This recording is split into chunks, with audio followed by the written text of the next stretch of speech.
We have Repo Man. Yeah, I keep this in this plastic thing, huh? Because I don't want it to get damaged. Because this is up there as one of my favorite films in history, and many others. I'm not special, okay? You know, I'm not a gatekeeper. We love Repo Man. We, us. It's not about me. I don't own this movie, okay? Whenever I sell my Laserdisc or VHS tapes, I tell, hey man, just because I own it don't mean I own it. I didn't make the movie. It doesn't belong to me. None of this belongs to me. I'm just a curator. We got Assault of the Killer Bimbos. I cannot stand Siskel and Ebert. The way they crapped all over this movie. God, shut up. Go watch the review on this by Siskel and Ebert. And I mean, they're legends. They are legends. Even I give it to Roper too, Ebert and Roper. But damn, dude, I don't like watching their reviews, man. It's just like, who are you, man, to tell me what's good? Our next movie is named Assault of the Killer Bimbos, and this is one of those movies where the title, I think, really does basically tell the story. This is a low-budget but cheerful exploitation film about two go-go dancers, and I say go-go advisedly because they're not strippers. No. They're go-go dancers who are framed for the murder of their boss and escape to Mexico along with a waitress they kidnap, but who has such a good time she decides to come along with them for the ride. Here's a scene from early in the movie where the escaped bimbos are having lunch in a redneck restaurant when some surfers walk in. 3 cliches right there. This is a fair example of the dialogue in the film, which is sort of a mixture of camp and just plain bad. Cowabunga. Ain't no beach around here, girls. That's funny. I like that. I'm gonna tell my buddies out. Here's the scene where they kidnap the waitress to escape from the local sheriff. Eat less, bozos!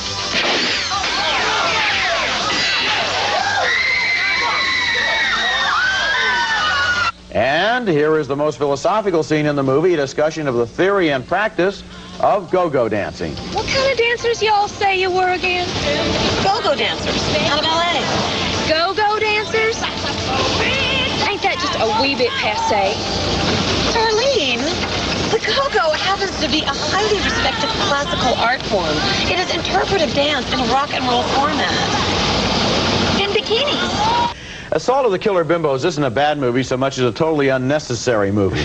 It exists as the latest in a long and fairly honorable tradition of the extremely low-budget road picture that uses a flashy title and the promise of some sex, but usually not the sex itself, in order to give employment to people on the very fringes of the motion picture industry.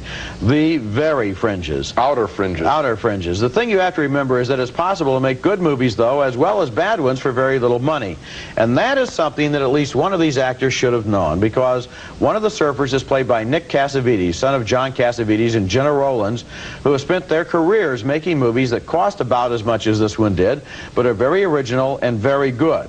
All that Assault of the Killer Bimbos really accomplishes is to fight a little unemployment. Yeah, well, what they came up with was a title, and they stopped right there. I mean, and I think that we can just say sort of a public service. Don't, and it's kids from high school, college, who would think on a lark, let's go to this thing, it'll be really so bad that it'll be good, because that's the theory of great trash. Well, this is bad trash. It's not so bad that it's good. It's just boring. I've always kind of kept a little collection of titles, like Assault of the Killer Bimbos, Space Sluts in the Slammer, Blood-Sucking Monkeys of Forest Lawn. That was a favorite of mine. And the thing about these titles is that basically if you come up with a title, you know, they're cynical enough to figure it doesn't matter what you throw on the screen because somebody will come out with it. It's amazing what Roger knows. He'll be reciting other titles at, where will you be? At Soldier Field in Chicago next weekend. You can expect a large crowd to hear your recitation. Coming up next, a most unusual film with sights of the forgotten people of this world, accompanied by the music of a great modern composer, Philip Glass. It's called Powakatsi. This movie's amazing. You know, a lot of the times, I think some people can't give credit to a movie because they can't live that life. They don't know girls like this. They ain't never been around girls like this. The closest they can get to girls like this is going to a strip club. So they don't really know their life. They have to live vicariously through others who live that life. So they don't even really understand what's really going on when they're watching films like this. Like Far Out Man.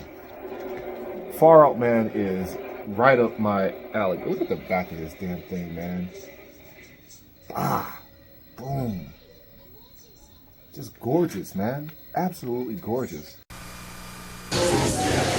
Hello, ladies and gentlemen. Christopher Chisholm once again for Movie Time on the streets of Hollywood today at the Hollywood Roosevelt Hotel for a casting call for a new film, Assault of the Killer Bimbos, a film that already has classic written all over it. The ladies today are to be between ages 20 and 30. They want blondes, brunettes, and redheads, and they're told to dress appropriately. So we're going to see what the bimbos or ladies are dressed like today for Assault of the Killer Bimbos. Let's take a look at this event, shall we? Yes. You are the writer and director of Assault of the Killer Bimbos. A little bit about the story first. A little about the story. It's about three killer bimbos misunderstood by society who are being framed for a murder they didn't commit. And they're on the run from the police to the Mexican border. And along the way, they run into a crazy cast of characters that they assault in true bimbo style. So it's a comedy. I want to do a real kind of crazy comedy. You're next. Good luck. Thanks. And there's a scene where the three girls are making up for dates, and probably maybe one or two of the three might have to do a second of nudity, just toplessness. How would you feel about that? It's not a criteria for getting hired, so don't feel pressured to have to say yes or no. Probably, I mean, I would prefer not to. I don't know if I'm toplessness candidate. That's what someone else said. I think it's historical. Yeah, I don't think I'm a candidate for it. So you I don't might be mind real open to it sexy. depending on how it's set up and Yeah, it discussed. depends on how it's set up. And Don't feel like it's not a criteria. Yeah. So two of the three girls, while they're changing for dates, there may be a second of not toplessness. I want to know how you feel about that. It was done in good taste. So if it's presented well, you're open to talking about it. But that's fine. For just a millimeter of a second. I understand. I understand. The most important thing about the film to us, as far as the talent ability, because we won't get some girls with enormous film experience here, is maybe someone with experience in front of a camera, either commercially or some theatrical releases. A dance background would be nice. Something that's real important is a great sense of humor. Denise Lorette. Yes. You are from Iowa. Yes, I am. You are here in Hollywood, and you're here for Assault of the Killer Bimbos. Where'd you see the casting call notice? In the drama log. Where else? Yeah. And what drew you to come to the Roosevelt Hotel today? Well, I always feel that you really need to get out and push yourself if you're going to get anywhere in this business. And anybody that is anywhere in this business will tell you that. So I thought, what have I got to lose? How do you think it went today for your call for the Killer Bimbos? Great. She liked a couple of the films I already was in, so great. I mean, every interview goes well. It's just a matter of whether or not you're the type they're looking for, you know. I was born to be a bimbo.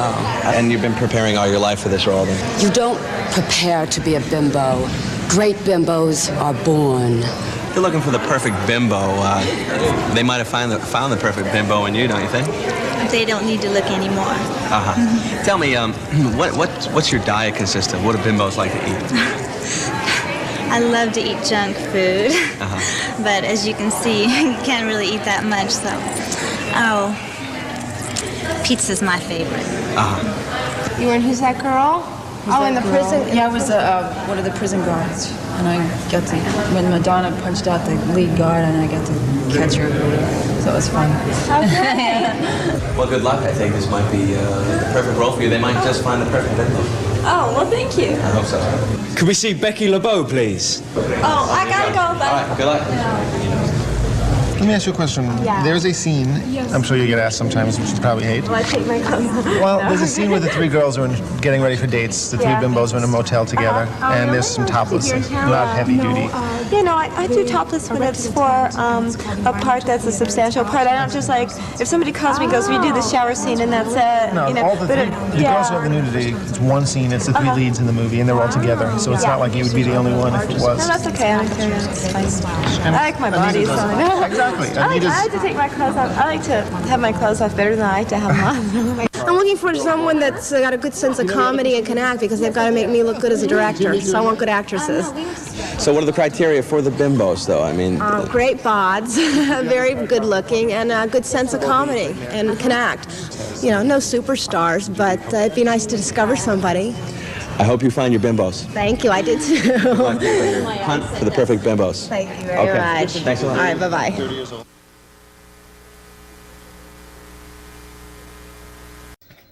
Just check out the disc real quick. And they even have it. It's not like cheaply made, is what I'm trying to say. Assault with the Killer Bimbos, the logo is right there.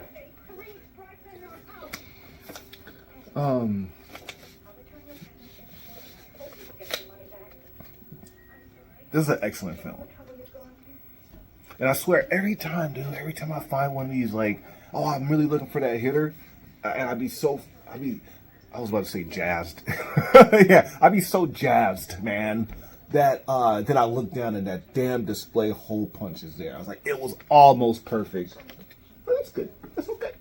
Ladies and gentlemen, I give to you the beautiful, the talented. Go-go dancers? The go-go happens to be a highly respected classical art form. It is interpretive dance in a rock and roll format. In bikinis. Call them bad. Where's my boyfriend? Call them beautiful. Radical hair. I got a surfboard, same color. Call them brainless. You ding-dong. But don't ever call them Bimbos! What? bimbos. Didn't I tell you never to use that word around me? They were just a pretty picture. Until they got framed. Hold this. It's your tip, sweetheart. Oh no, a bimbo with a gun. Now they're the world's most wanted bimbos. Give me the police. Hello? This is This is Car 19er in hot pursuit of the killer bimbos. Against the world's most unbelievable bozos. I want to marry you, sweetheart. Spread 'em. Ooh. Oh, please, just kill us, you big ape. Don't make us puke. In the year's most talked about comedy. I know who you are. Get a bimbos from the go-go.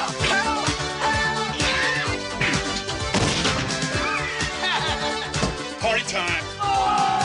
Cowabunga. What? That's my friend's lingerie! I can't see anything, Sheriff! You're trying to kill us, Walter? Move over, Rambo. Eat less, bozos! Get ready for Assault of the Killer Bimbos. I'm your biggest fan. Who the hell cares, huh?